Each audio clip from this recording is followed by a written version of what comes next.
권력에 미친 냉혹한 정치인, 그리고 피비린내 나는 전리품이 막 산더미처럼 쌓여있는 낡은 창고, 마지막으로 그 안개가 자욱한 산맥 사이로 분홍빛 복숭아꽃이 흐드러지게 핀 아주 오래된 동양화 사진.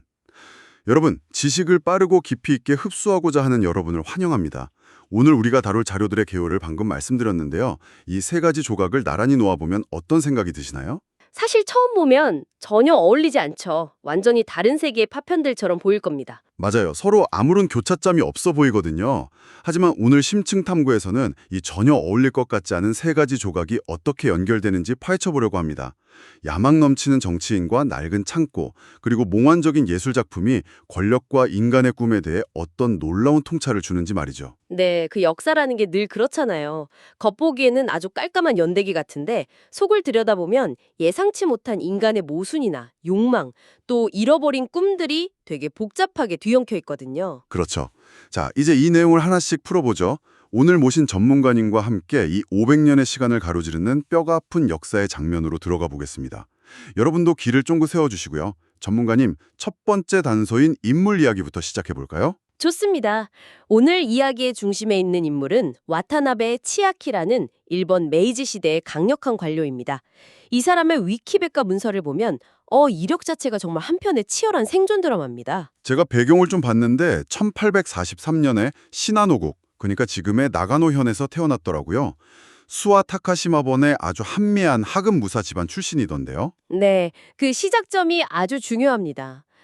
1843년이면 아직 에도 막부가 지배하던 시절이잖아요. 아, 신분제도가 엄격했건 때죠. 맞습니다. 신분 제도가 그야말로 철옹성 같았죠.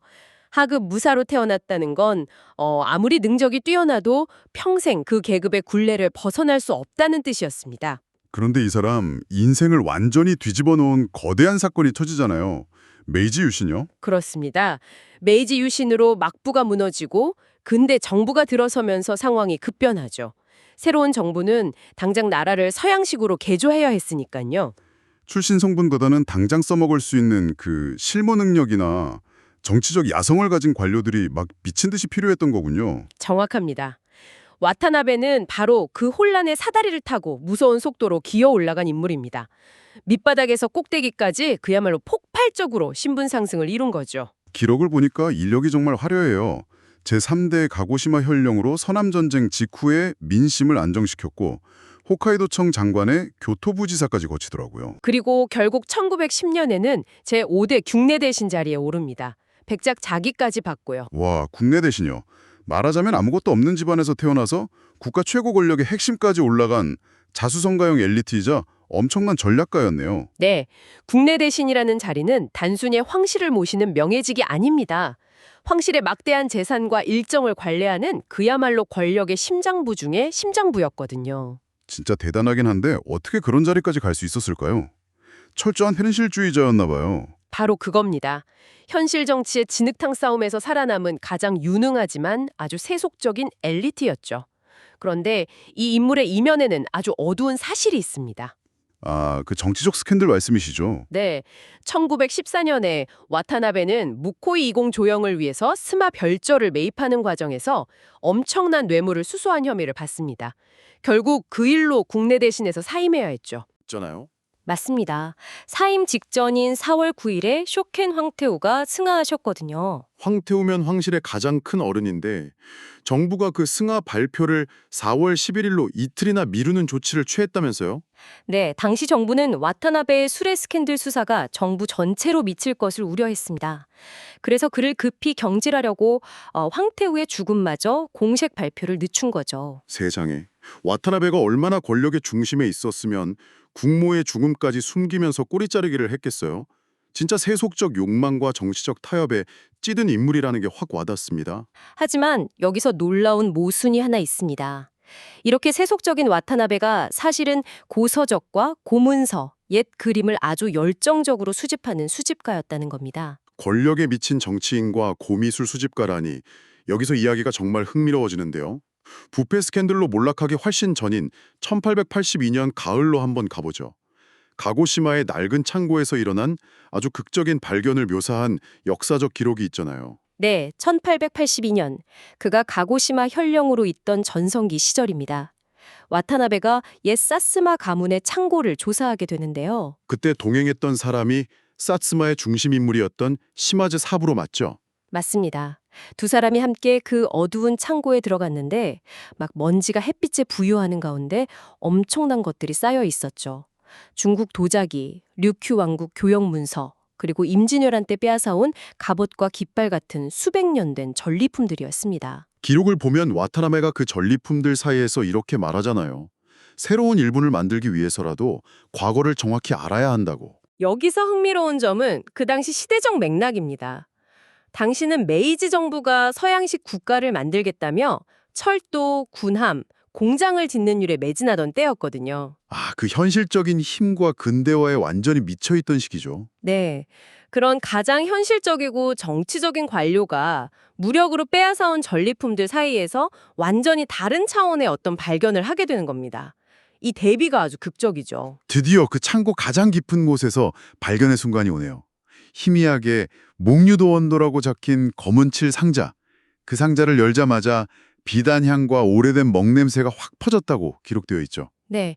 이 목류도 원도가 바로 우리가 처음에 언급했던 그 그림입니다. 제가 그 제공된 이미지를 보니까 진짜 묘하더라고요.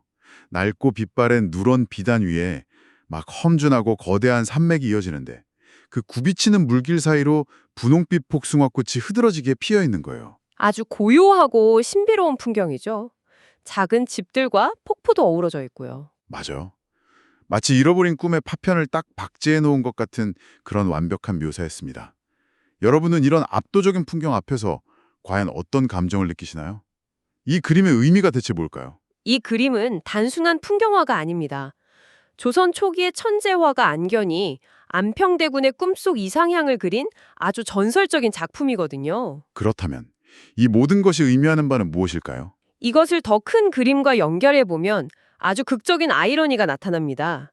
조선의 왕자인 안평대군은 꿈속에서 아주 평화롭고 아름다운 무릉도원을 찾았고 그걸 그림으로 남겼어요. 네, 그 아름다운 꿈을요. 하지만 일본 사츠마의 무사들은 칼과 피가 난무하는 참혹한 전쟁 속에서 다른 나라의 그 꿈을 전리품으로 빼앗아 온 겁니다. 그리고는 어두운 창고에 가두어 둔 거죠. 남의 소중한 꿈을 폭력으로 강탈해서 창고에 처박아 두었다니 진짜 기가 막히네요. 그런데 시마즈 사부로와 와타나베가 그 그림 옆에 적힌 찬시들을 읽으면서 어떤 깨달음을 얻잖아요. 맞습니다. 권력과 욕망의 덧없음을 느낀 거죠. 그 현실의 권력자인 와타나베와 무사 계급을 대표하는 사부로가 그 그림 앞에서는 단순히 인간으로 돌아간 겁니다. 사라진 세계의 꿈을 바라보면서 경건해진 거군요. 사부로가 남긴 명대사가 기록에 나오는데 정말 묵직하더라고요. 메이지 정부가 철도와 군함을 말하지만 인간은 결국 꿈을 이루면 안 되는 법이다. 결국 남는 것은 칼도 영토도 아니라 사람이 끝내 잊지 못하는 마음이다. 이렇게 말했죠. 철도와 군함이라는 현실적인 힘에 미쳐있던 사람들이 한 폭의 낡은 그림이 담고 있는 초월적 가치에 굴복한 순간이네요. 그렇습니다.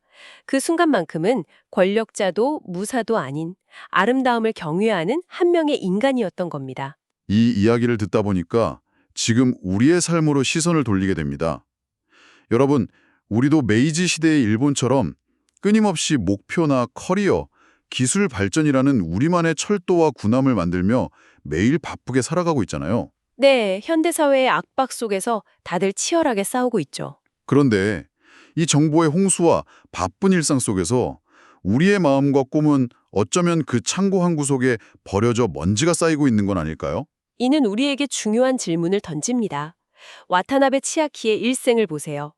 그는 평생에 걸쳐 최고의 권력과 부를 쫓았지만 결국 뇌물 스캔들로 모든 명예를 잃었거든요. 모든 걸 가졌지만 추락해버렸죠. 하지만 1882년 어느 날 가을, 그가 먼지 쌓인 창고에서 숨죽이며 바라보았던 그 낡은 비단 조각에 그려진 꿈은 다릅니다.